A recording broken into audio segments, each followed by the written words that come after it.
Want first place, come play with me. You want second place, go somewhere else. Like I would watch Magic play. I'd watch Michael play. And I would see them do these unbelievable things, and I'd say, you know, can I get to that level? I don't know, but let's find out.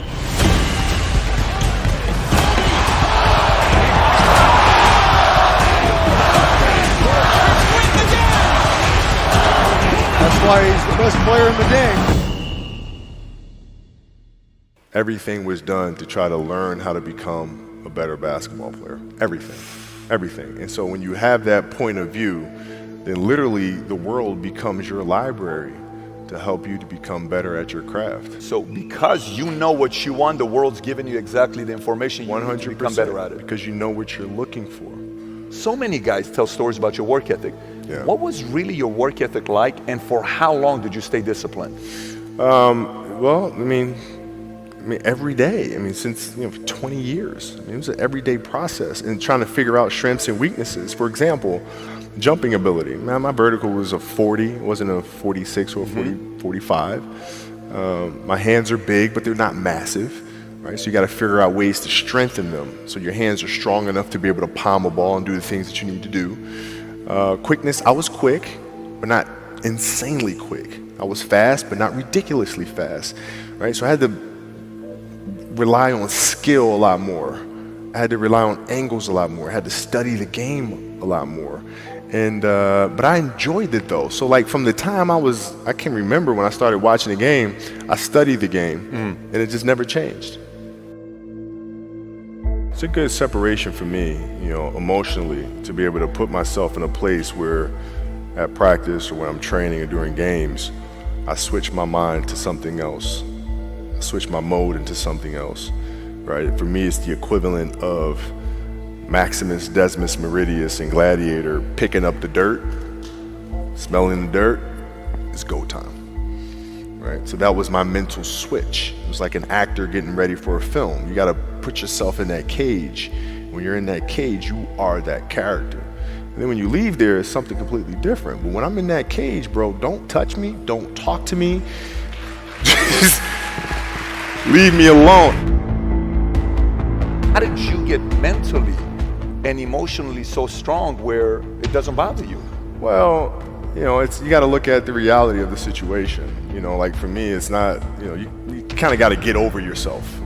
It's not about you, man. Like, okay, you feel embarrassed. You're not that important. Like, get over yourself. That's where you go. Get over yourself, right? Like you're worried about how people may perceive you, and like you're walking around and it's embarrassing because you shot 5 air balls.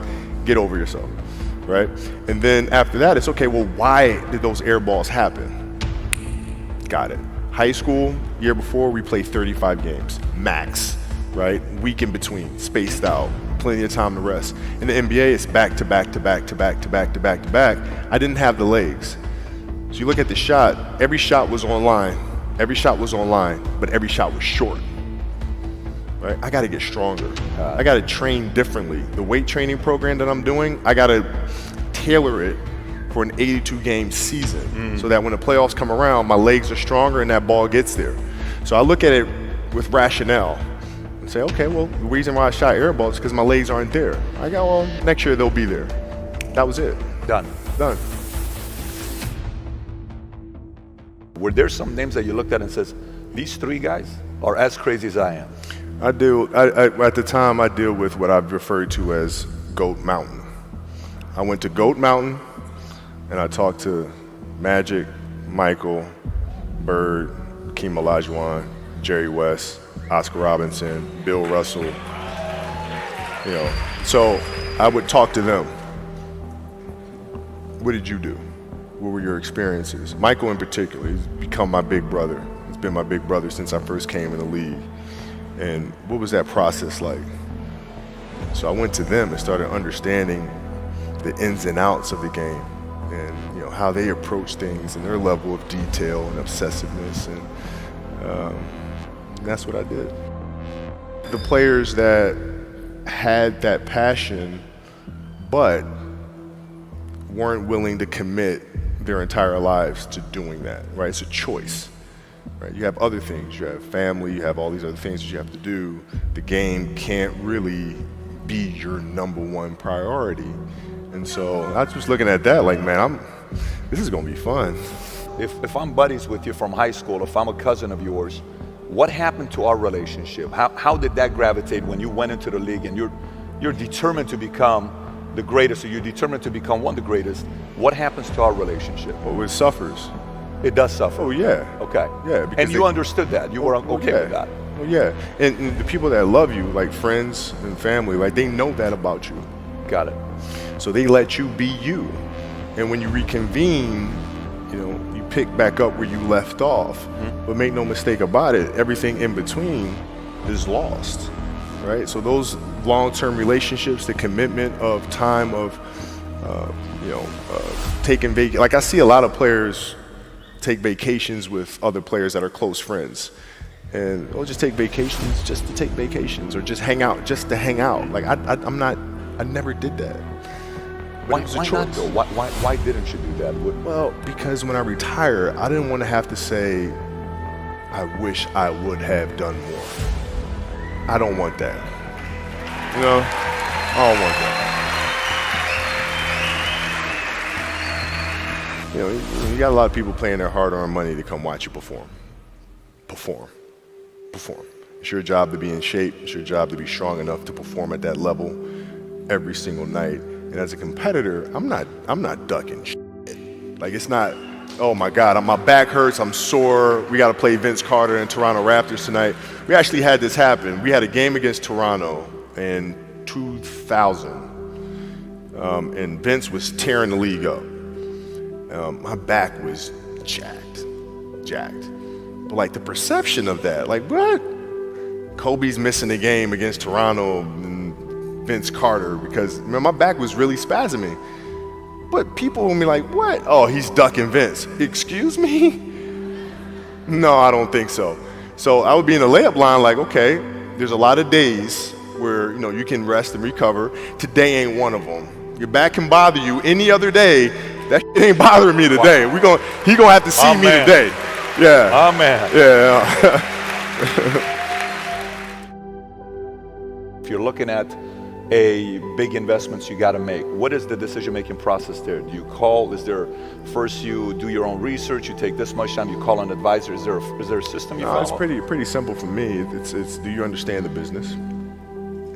Is it a business that you can help in some form or fashion? What are the barriers of entry to that business? And then the entrepreneurs themselves, the company itself, right? Do they have a culture that you believe is sustainable? Are these leaders people that you believe in? Are they people that are obsessives? And in turn, have they created a culture of obsessiveness? So I tend to look at those 4 factors, and that's it. That's big right there, by the way. I don't know if you guys caught that right there. That's pretty massive right there. Same determination. What's your current work schedule look like today? It's different because I personally am not writing every word of the novels. I am not animating the films. What I have to do now is make sure that the people that we bring in, these obsessives that we bring in, are challenging themselves to do the best job that they think they can do. That's what I'm there for, is for them to constantly look in the mirror and self-assess and challenge themselves. If we have a project and you're saying, okay, I can do that, that's not the project we want. The projects that say, I don't know if I can animate that. I don't know how to write that story. I don't know how to do that. Those are the things we want, because through that curiosity, you'll reach a level that you didn't think was possible. And so running the studio, that's what I'm doing.